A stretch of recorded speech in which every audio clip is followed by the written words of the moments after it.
चलो welcome dear student. तो आज हम लेक्चर 10 में है introduction to bookkeeping and accountancy के। ठीक है, इसके पहले हमने 9 लेक्चर्स देखे इस चैप्टर के।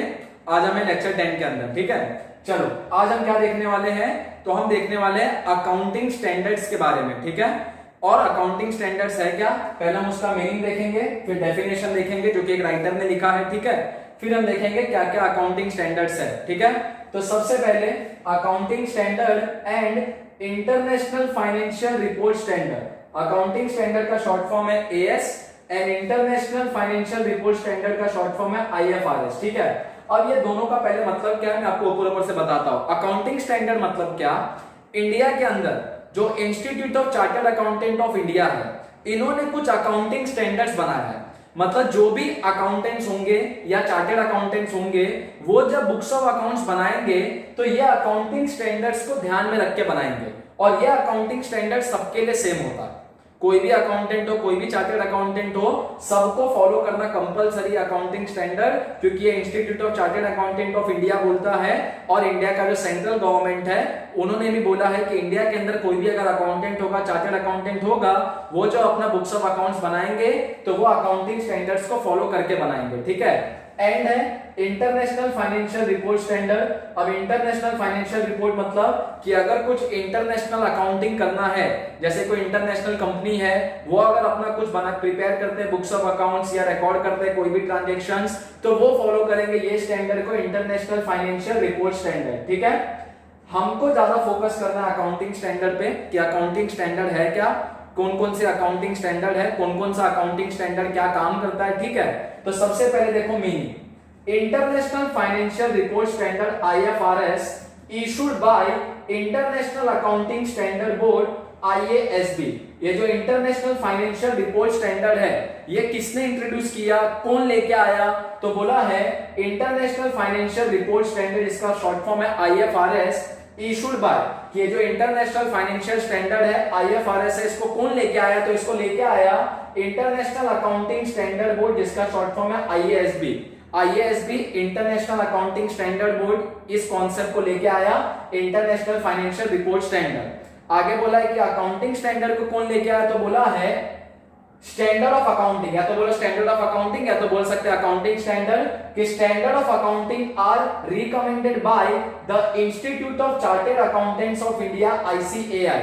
ये जो अकाउंटिंग स्टैंडर्ड है, या बोल सकते हो स्टैंडर्ड ऑफ अकाउंटिंग, ये किसने रिकमेंड किया, ये कौन लेके आया, तो ये लेके आया institute of chartered accountant of India. Institute of chartered accountant of India एक इंस्टीट्यूट है, जो भी सीए करता है या जो भी चार्टर्ड अकाउंटेंट्स है वो इसको फॉलो करते हैं, institute of chartered accountant of India को। ठीक है, आगे बोला है and prescribe by central government in consultation with the national advisory committee on accounting standard NSCAS. अब क्या बोला है कि ये जो इंटरनेशनल फाइनेंशियल रिपोर्ट स्टैंडर्ड था, वो कौन लेके आया, इंटरनेशनल अकाउंटिंग स्टैंडर्ड बोर्ड। ठीक है, अब ये जो स्टैंडर्ड ऑफ अकाउंटिंग है, अकाउंटिंग स्टैंडर्ड, ये कौन लेके आया, तो ये लेके आया institute of chartered accountant of India.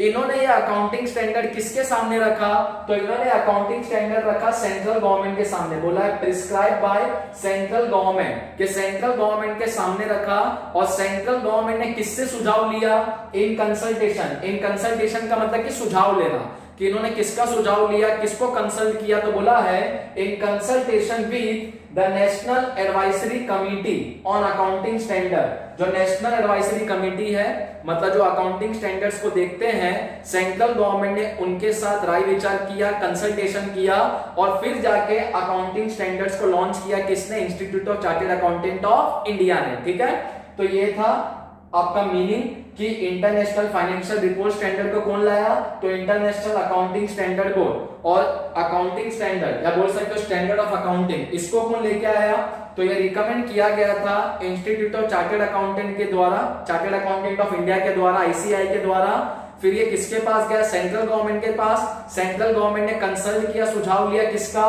तो national advisory committee on accounting standard. ठीक है, फिर अब बोला अकाउंटिंग स्टैंडर्ड मतलब क्या, तो बोला accounting standard are written policy document, कि अकाउंटिंग स्टैंडर्ड एक रिटन पॉलिसी है, एक रिटन चीज है, एक रिटन है, मतलब रिटन में एक रूल्स है।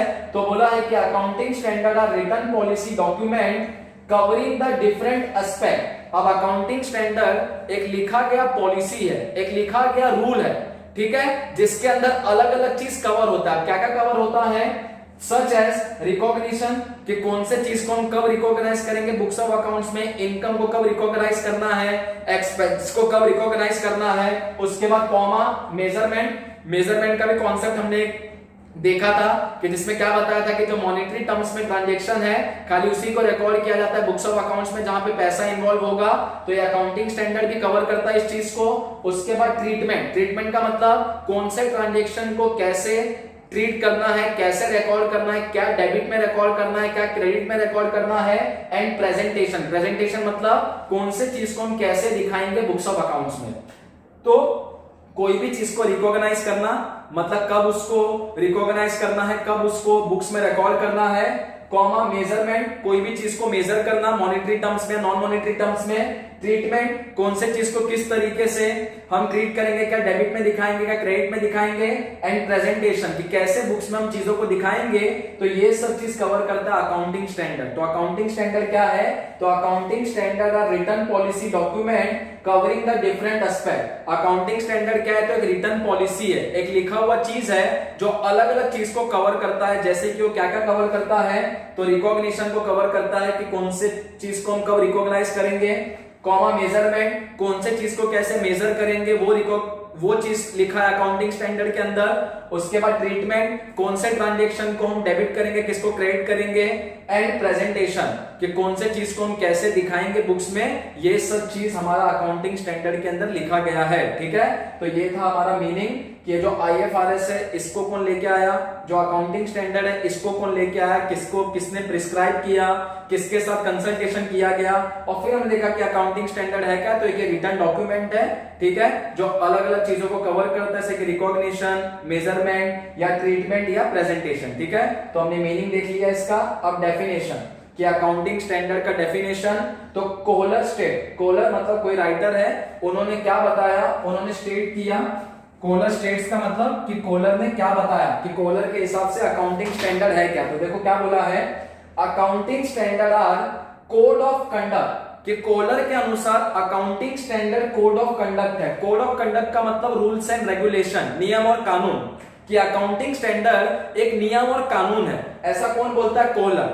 तो बोला accounting standard R code of conduct impose by custom, law और प्रोफेशनल बॉडी। इम्पोज बाय, बोला इम्पोज बाय कस्टम, लॉ और प्रोफेशनल बॉडी। अब देखो कोहलर क्या बोलता है कि accounting standard R code of conduct, कि अकाउंटिंग स्टैंडर्ड एक नियम और कानून है।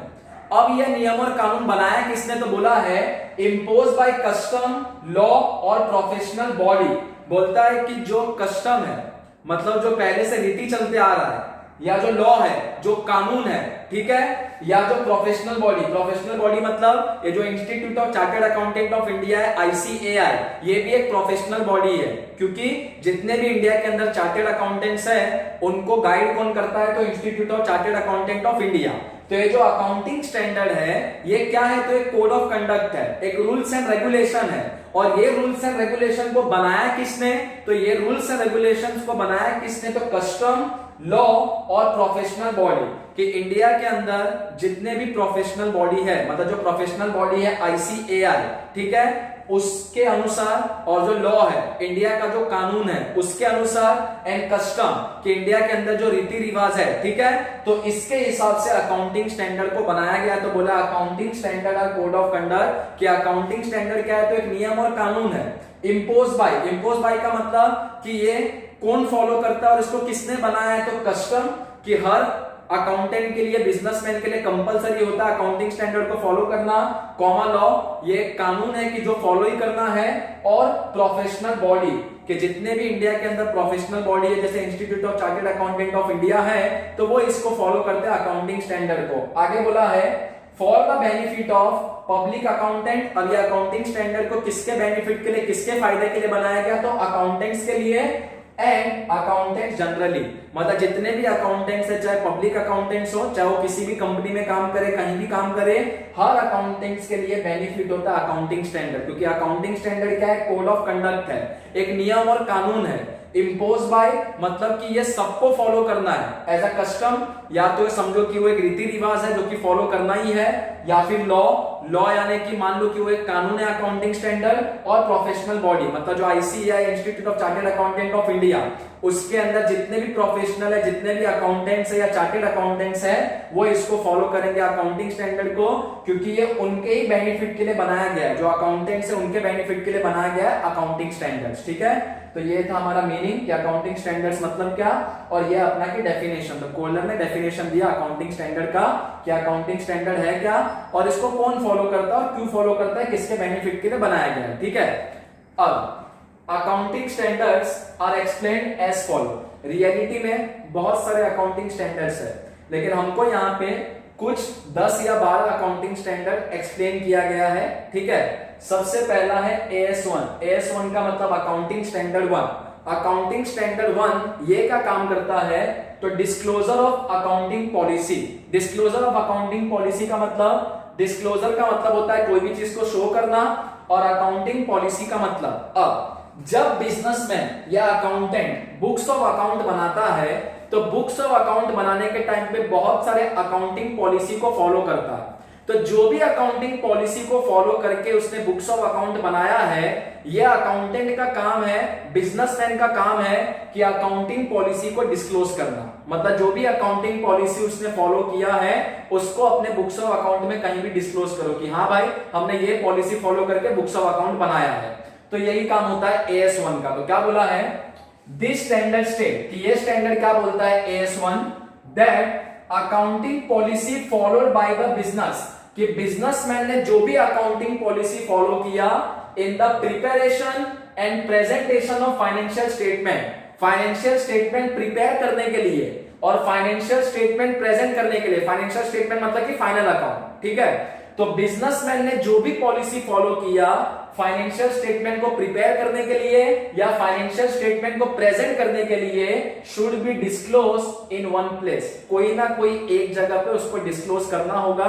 तो AS1 क्या बोलता है, डिस्क्लोजर ऑफ अकाउंटिंग पॉलिसी, कि बिजनेसमैन ने जो भी अकाउंटिंग पॉलिसी फॉलो किया है बुक्स ऑफ अकाउंट बनाने के लिए, कहीं ना कहीं एक जगह वो पॉलिसी को डिस्क्लोज करना होगा कि हाँ भाई हमने ये पॉलिसी फॉलो करके बुक्स ऑफ अकाउंट बनाया है। ठीक है, नेक्स्ट है AS2, वैल्यूएशन ऑफ इन्वेंट्री।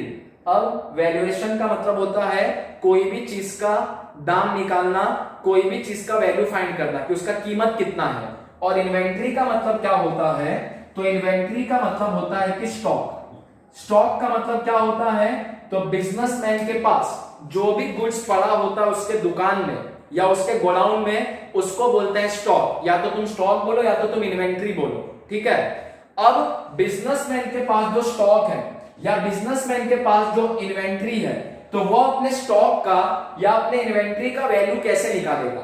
मतलब जैसे बिजनेसमैन के दुकान में मान लो कि बहुत सारा सामान रखा हुआ है, या दुकान के पीछे गोडाउन है, गोडाउन में बहुत सारा सामान रखा है, गुड्स रखा है, तो वह अपने इन्वेंट्री का या वो अपने स्टॉक का वैल्यू कैसे निकालेगा। तो ये अकाउंटिंग स्टैंडर्ड 2 बोलता है, क्या बोलता है कि दिस स्टैंडर्ड स्टेट, ये स्टैंडर्ड क्या बोलता है, that inventory should be valued, मतलब जो भी इन्वेंट्री होता है, जो भी स्टॉक होता है बिजनेसमैन के पास, उसको कैसे वैल्यू करेगा। तो बोला है inventory should be valued at historical cost और net realisable cost whichever is lower. बोलता है कि बिजनेसमैन के पास जो भी स्टॉक है, स्टॉक का मतलब क्या, अरे जो भी उसके दुकान में गुड्स पड़ा होता है उसको हम बोल सकते हैं स्टॉक। तो स्टॉक को वैल्यू किस पे करना है, जो भी उसका कॉस्ट होगा। कॉस्ट का मतलब जितने में खरीद के लाया होगा। अरे बिजनेसमैन के दुकान में अगर कोई भी गुड्स पड़ा है तो वो खरीद के लाया होगा, तो जितने में खरीद के लाया है उसको बोलते हैं, क्या बोलते हैं, उसको बोलते हैं हिस्टोरिकल कॉस्ट। और जितने में खरीद के लेके आया, और मान लो खरीद के लेके आया था 10,000 में, और आज के डेट में उसी का वैल्यू है मान लो कि 12,000, तो ये 12,000 हो गया net realisable value, net realisable cost, या बोल सकते हो नेट रियलाइजेबल वैल्यू। ठीक है, तो अब इसका जो स्टॉक है या जो इन्वेंट्री है उसका कॉस्ट कितना है 10,000, और उसका नेट रियलाइजेबल कॉस्ट कितना है 12,000।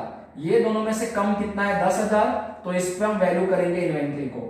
ठीक है, तो AS2 क्या बोलता है कि कभी भी स्टॉक का या इन्वेंट्री का वैल्यू निकालना होगा तो कैसे निकालेंगे, जो भी उसका हिस्टोरिकल कॉस्ट होगा, मतलब जितने में खरीद के लाया है बिजनेसमैन उस स्टॉक को, उसको कंपेयर करने का नेट रियलाइजेबल कॉस्ट के साथ कि आज के डेट में अगर उसको बेचने जाएंगे तो कितने में बिकेगा, कॉस्ट और नेट रियलाइजेबल वैल्यू में से जो भी कम होगा विच एवर इज लोअर, उस पे हम रिकॉर्ड करेंगे इन्वेंट्री को। ठीक है, तो मान लो कि जो स्टॉक है, जो इन्वेंट्री है, उसका हिस्टोरिकल कॉस्ट है 10,000 और नेट रियलाइजेबल कॉस्ट है 12,000, दोनों में से कम क्या है 10,000, तो ये 10,000 पे हम वैल्यू करेंगे इन्वेंट्रीज को। ठीक है, ऐसा कौन बोलता है, AS2 valuation of inventory. Next है accounting standard 3 cash flow statement. हर बिजनेसमैन के लिए कंपलसरी होता है कैश फ्लो स्टेटमेंट बनाना। ठीक है, कैश फ्लो स्टेटमेंट में नॉर्मली वो क्या बनाता है, कितना बिजनेस में कैश आया और कितना बिजनेस में से कैश गया, ये बिजनेसमैन दिखाता है कैश फ्लो स्टेटमेंट में। तो क्या बोला है, दिस स्टैंडर्ड स्टेट, कि ये स्टैंडर्ड क्या बताता है, that cash flow statement should be prepare, कि हर बिजनेसमैन को कैश फ्लो स्टेटमेंट प्रिपेयर करना होगा and presented for the period for which the profit and loss is prepare. Her businessman साल के अंत में क्या प्रिपेयर करता है, प्रॉफिट एंड लॉस अकाउंट। क्या प्रिपेयर करता है, profit and loss account. Profit and loss account prepare करके उसको क्या पता चलता है बिजनेसमैन को, कि उसको बिजनेस में कितना प्रॉफिट हुआ, कि बिजनेस में कितना लॉस हुआ। Profit and loss account prepare करके ये पता चलता है बिजनेसमैन को कि उसको कितना प्रॉफिट हुआ, कितना लॉस हुआ। तो जिस तरीके से businessman profit and loss account बनाता है, उसी तरीके से उसको कैश फ्लो स्टेटमेंट भी बनाना होगा। तो यही बोलता है AS3 कि दिस स्टैंडर्ड स्टेट, कि ये स्टैंडर्ड क्या बोलता है, that cash flow statement should be prepared and presented, कि बिजनेसमैन को कैश फ्लो स्टेटमेंट प्रिपेयर करना पड़ेगा और दिखाना पड़ेगा, प्रेजेंट करना पड़ेगा for the period for which the profit and loss is prepared. जितने टाइम के लिए प्रॉफिट एंड लॉस अकाउंट बनेगा, अगर प्रॉफिट एंड लॉस अकाउंट 12 महीने के लिए बनेगा तो कैश फ्लो स्टेटमेंट भी 12 महीने का बनेगा। प्रॉफिट एंड लॉस स्टेटमेंट अपने को क्या बताता है बिजनेसमैन को, कि बिजनेसमैन को प्रॉफिट हुआ कि लॉस हुआ, और कैश फ्लो स्टेटमेंट क्या बताता है कि बिजनेस में कितना पैसा आया और कितना पैसा गया। तो यह है अकाउंटिंग स्टैंडर्ड 3। उसके बाद है अकाउंटिंग स्टैंडर्ड 4 डेप्रिसिएशन अकाउंटिंग। अब सबसे पहले तो यहां पे एक वर्ड है डेप्रिसिएशन, आप उसका मतलब समझो, फिर मैं बताता हूं डेप्रिसिएशन अकाउंटिंग क्या है।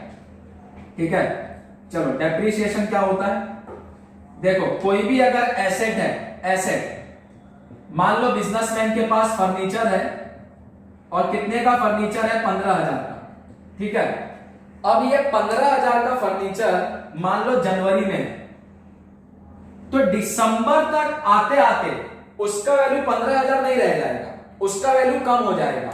अरे तुम दुकान पे गए 20,000 का मोबाइल खरीद के लेके आए, ठीक है, कल जाके अगर तुम मोबाइल को बेचने जाओगे, क्या 20,000 में बिकेगा? नहीं बिकेगा। 2 महीने के बाद वही 20,000 का मोबाइल तुम्हारा बिकेगा कितने में? तो 15,000 में।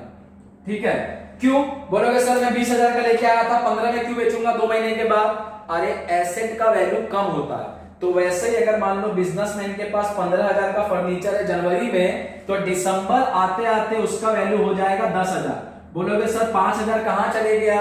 अरे 12 महीना जनवरी से दिसंबर तक फर्नीचर को इस्तेमाल किया, तो इस्तेमाल किया तो उसका वैल्यू कम हो गया। अरे हम भी अगर मोबाइल दुकान से लेके आएंगे, मान लो 20,000 का मोबाइल लेके आया, 2 महीने के बाद बेचेंगे तो 20,000 नहीं मिलेगा, 15,000 मिलेगा, 16,000 मिलेगा।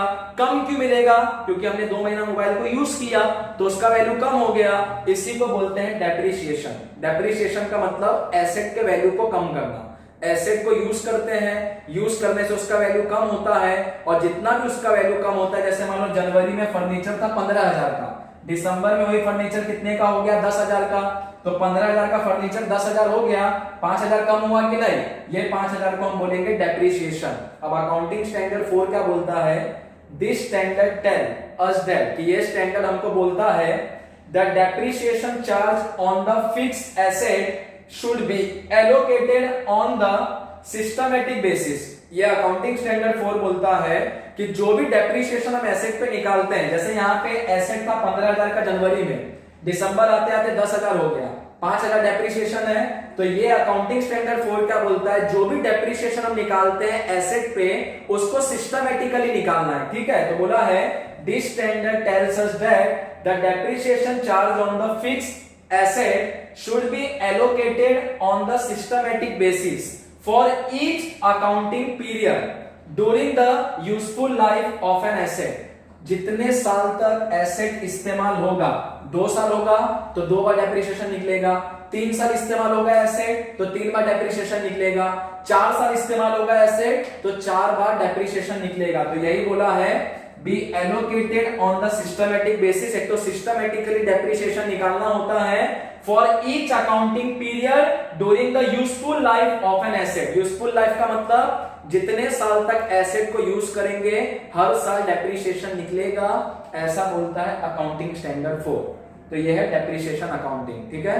तो ये हमने यहां तक देखा क्या, तो सबसे पहले हमने मीनिंग देखा किसका, accounting standard and international financial report standard. क्या बताया मैंने कि जो इंटरनेशनल रिपोर्ट फाइनेंशियल स्टैंडर्ड है इसको कौन लेके आया, तो इंटरनेशनल अकाउंटिंग स्टैंडर्ड बोर्ड। और जो अकाउंटिंग स्टैंडर्ड है इसको किसने रिकमेंड किया था, institute of chartered accountant of India ने। किसके सामने, सेंट्रल गवर्नमेंट के सामने। सेंट्रल गवर्नमेंट ने किसके साथ कंसल्ट किया, national advisory committee on accounting standard. फिर अकाउंटिंग स्टैंडर्ड होता क्या है, तो ये एक रिटर्न पॉलिसी, एक डॉक्यूमेंट है जिसके अंदर अलग अलग चीज कवर है, जैसे कि रिकॉग्निशन, कब कौन से चीज को रिकॉग्नाइज करना है बुक में, मतलब कब रिकॉर्ड करना है। मेजरमेंट, कौन से चीज को कैसे मेजर करना है, मॉनिटरी टर्म्स में, पैसे के टर्म्स में या नॉन मॉनिटरी टर्म्स में। ट्रीटमेंट, कौन से चीज को डेबिट करना है, किसको क्रेडिट करना है। एंड प्रेजेंटेशन, कौन से चीज को कैसे दिखाना है बुक्स में, ये सब लिखा होता है अकाउंटिंग स्टैंडर्ड्स के अंदर, ठीक है। फिर हमने डेफिनेशन देखा, कोलर ने लिखा डेफिनेशन कोलर ने लिखा। कोलर क्या बोलता है कि accounting standards R code of conduct, कि कोलर के हिसाब से अकाउंटिंग स्टैंडर्ड क्या है, तो कोड ऑफ कंडक्ट है, रूल्स एंड रेगुलेशंस है, ठीक है, जो कि इम्पोज बाय, किस किस के ऊपर लागू है, कौन कौन इसको फॉलो करेगा, तो कस्टम, लॉ और प्रोफेशनल बॉडी। चाहे तो इसको रीति रिवाज की तरह फॉलो करेगा अकाउंटेंट, या कानून की तरह फॉलो करेगा। और जितने भी प्रोफेशनल्स हैं, चार्टर्ड अकाउंटेंट्स हैं, उनके लिए बनाया गया है accounting standard for the benefit of public accountant और अकाउंटेंट जनरली। तो ये लोग इसको फॉलो करेंगे अकाउंटिंग स्टैंडर्ड्स को। तो ये था डेफिनेशन। उसके बाद मैंने आपको बताया कुछ अकाउंटिंग स्टैंडर्ड। AS1 ये क्या बोलता है, डिस्क्लोजर ऑफ अकाउंटिंग पॉलिसी, कि जब भी कोई भी अकाउंटेंट या बिजनेसमैन बुक्स ऑफ अकाउंट को प्रिपेयर करता है तो वहां पे कोई ना कोई अकाउंटिंग पॉलिसी फॉलो करता है। तो जो भी उसने अकाउंटिंग पॉलिसी फॉलो किया, ये बिजनेसमैन का ड्यूटी है कि उसको डिस्क्लोज करे कि उसने कौन सा पॉलिसी फॉलो करके बुक्स ऑफ अकाउंट्स बनाया है। अकाउंटिंग स्टैंडर्ड 2 बोलता है वैल्यूएशन ऑफ इन्वेंट्री। इन्वेंट्री का मतलब होता है स्टॉक। स्टॉक का मतलब जो भी गुड्स बिजनेसमैन के दुकान में पड़ा होता है, गोडाउन में पड़ा होता है, उसको बोलते हैं स्टॉक। अब स्टॉक को वैल्यू कैसे करेगा बिजनेसमैन, तो स्टॉक का जो भी हिस्टोरिकल कॉस्ट होगा, मतलब जितने में स्टॉक को खरीद के लाया है, और जो भी आज के डेट में उसका वैल्यू होगा, market value, net realisable cost, दोनों में से जो कम होगा उस पर वैल्यू किया जाता है इन्वेंट्री को, स्टॉक को। AS3 है कैश फ्लो स्टेटमेंट। हर बिजनेसमैन के लिए कंपलसरी होता है कैश फ्लो स्टेटमेंट बनाना। कैश फ्लो स्टेटमेंट क्या बताता है कि कितना पैसा आया बिजनेसमैन के पास और कितना पैसा गया।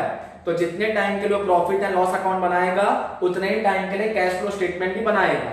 और AS4 बोलता है डेप्रिसिएशन अकाउंटिंग। डेप्रिसिएशन का मतलब हर एसेट साल भर यूज होता है तो उसका वैल्यू कम होता है साल भर में। जितने साल तक एसेट यूज होगा हर साल उसका वैल्यू कम होते जाएगा। जो वैल्यू कम होता है इसी को बोलते हैं डेप्रिसिएशन। और AS4 बोलता है कि बिजनेसमैन को या अकाउंटेंट को प्रॉपर्ली डेप्रिसिएशन कैलकुलेट करना है सिस्टमेटिकली, और उसको दिखाना है बुक्स के अंदर। और कब तक दिखाना है, जब तक एसेट इस्तेमाल होगा तब तक डेप्रिसिएशन निकालते रहना है एसेट पे, ठीक है। तो ये हमारा AS4 तक था। चलो आप इसको कॉपी करो, meaning, definition and accounting standard 1 2 3 and 4, ठीक है, कॉपी करो।